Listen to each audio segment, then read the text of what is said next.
ꯃꯤꯖꯤꯗ ꯑꯩꯈꯣꯏ ꯄꯨꯟꯅ ꯁꯧꯒꯠꯃꯤꯟꯅꯕ ꯃꯤꯑꯣꯏꯕ ꯑꯃ ꯑꯣꯏꯅ ꯋꯥꯐꯝ ꯀꯌꯥ ꯃꯦꯗꯝꯅ ꯑꯩꯈꯣꯏ ꯄꯨꯟꯅ ꯁꯧꯒꯠꯒꯤ ꯃꯈꯥ ꯇꯥꯕ ꯒꯦꯁꯠ ꯑꯣꯅꯔꯒꯤ ꯋꯥꯔꯣꯜ ꯄꯤꯕꯤꯅꯕꯒꯤꯗꯃꯛ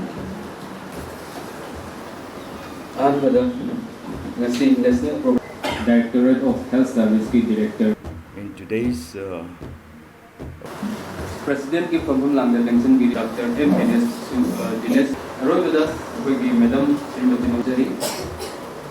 loina ma'am nuga loina ai ngasi haje duriba sei mansida adum pangthoe Indian Sign Language country ngaida